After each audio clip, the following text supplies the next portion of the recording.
On the news tonight, AU ECOWAS seek new strategy for peace and security.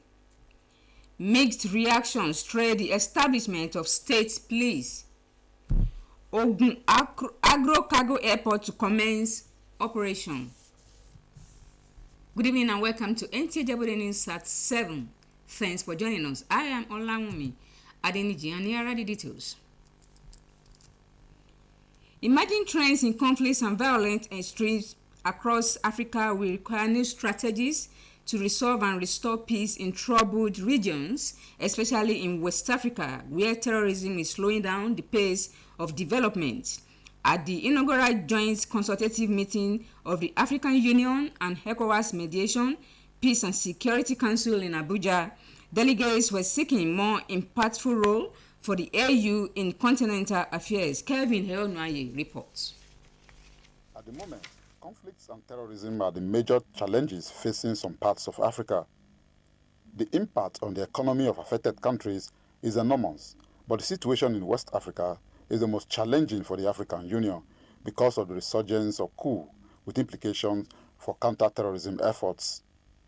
This inaugural meeting of the AU and ECOWAS Mediation, Peace and Security Council is therefore aimed at finding new strategies to keep the region safe, while sources of additional funding for counter-terrorism operations are to be explored.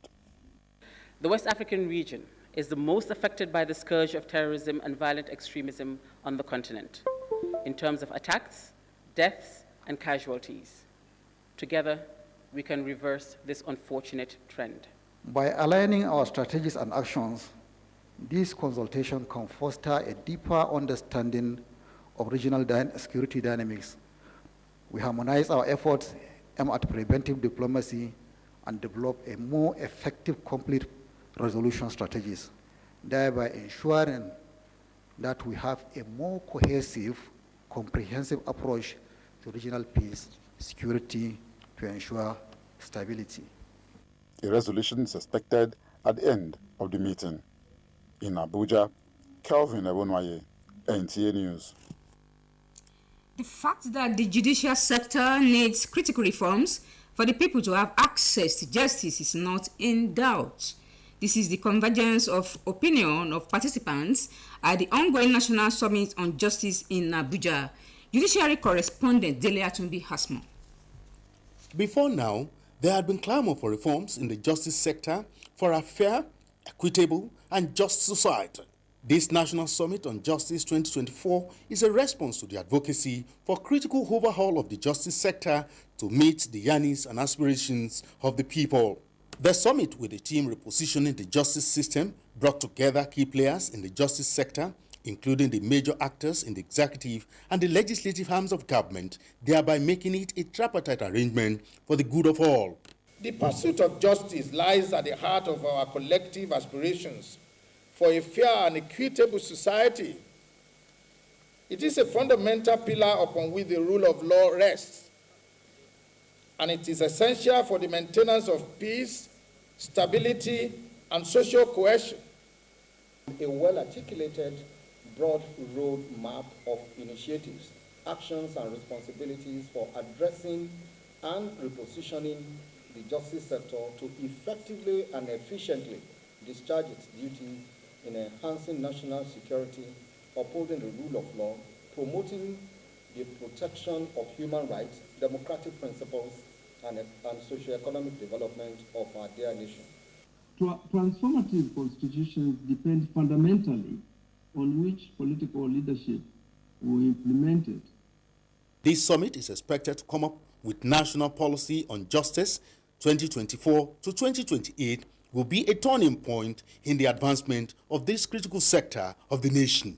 No model policy is a policy that aims at resettling people back into the society after the insurgency. Statements that have come from the bench of this, of the judiciary, of the courts of this nation, have been largely responsible for keeping this country together. Laws are supposed to be organic documents. Laws are supposed to be dynamic. change with the changing nature of society. Laws are not supposed to be static. So we have a lot of laws that are obsolete, that need to be reviewed to bring them in tandem with realities of the society. Access to justice and placing premium on matters of law, participants say, are known pillars of sustainable socio-economic development. In Abuja, Dele Atumbi, NTA News. And in the meantime, as part of measures to check the rising wave of insecurity in the country, President Bola Tinubu and state governors agreed on the establishment of state police, the issue which became highly debated with varying reactions from Nigerians. Anthony Gadonu sampled some opinions from Ijebu-Ode. In view of the economic hardship in the country and upsurge of insecurity in different parts of the country, President Bola Tinubu recently called for an emergency meeting with some stakeholders. The president approved the establishment of a committee comprising state governors and representatives of the federal government to, among other things, explore modalities for establishing state police. In line with this and as part of their constitutional responsibility, the House of Representatives began a national dialogue on the view of Nigerians. Here in Ogun State, the issue of state police creation was welcomed with mixed reactions. So today, the population of the country and the diversity and then the growing insecurity and the sophistication of this crime has made it very, very imperative that we need to have a look at this as state policing. Yes. Historically, if we look at what transpired when Nigeria used to have what we call native police were being controlled and managed by the state and local.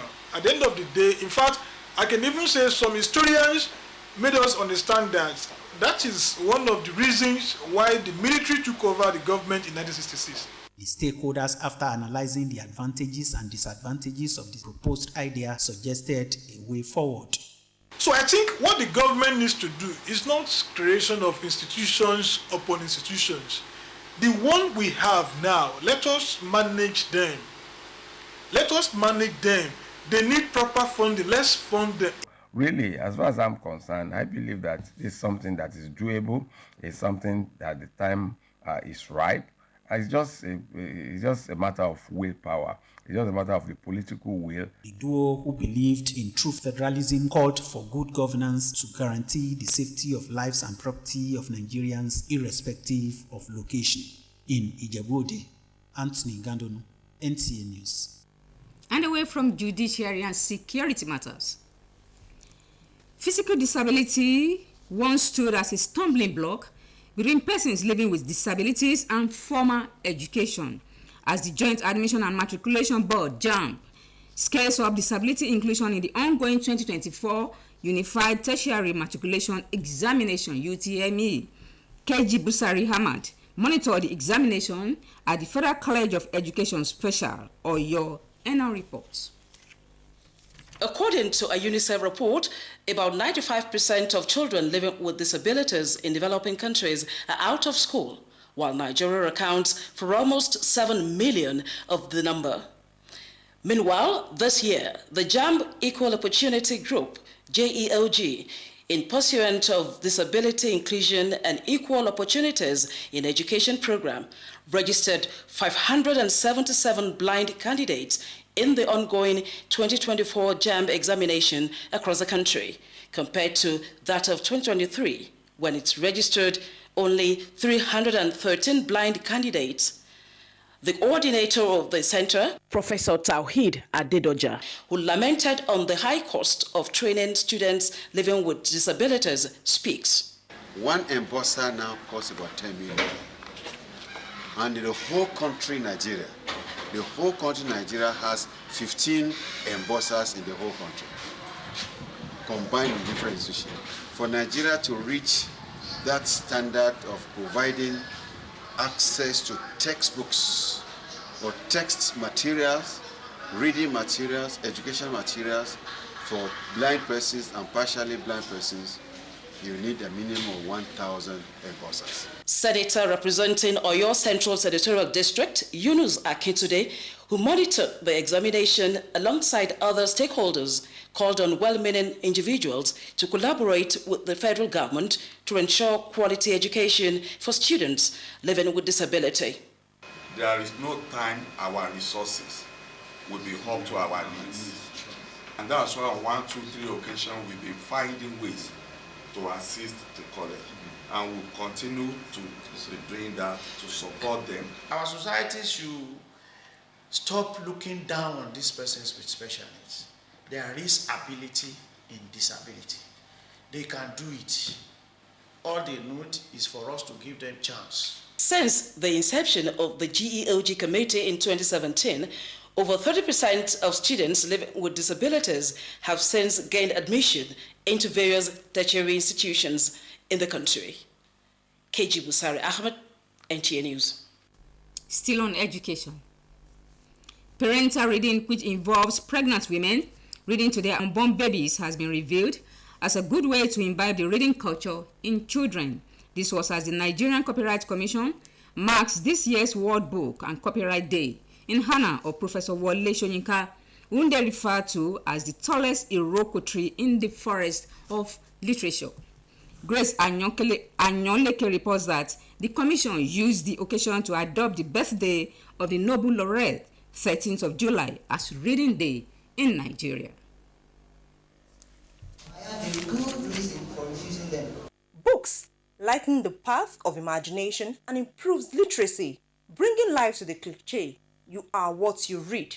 The 2024 World Book and Copyright Day, tagged Read Your Way, celebrates literature of all kinds while encouraging optimum reading enjoyment, especially as the reading culture is gradually threatened by prevailing shifts in the social, economic, and educational dynamics. Reading is a culture, and if you want to stick to that culture, you just have to continue.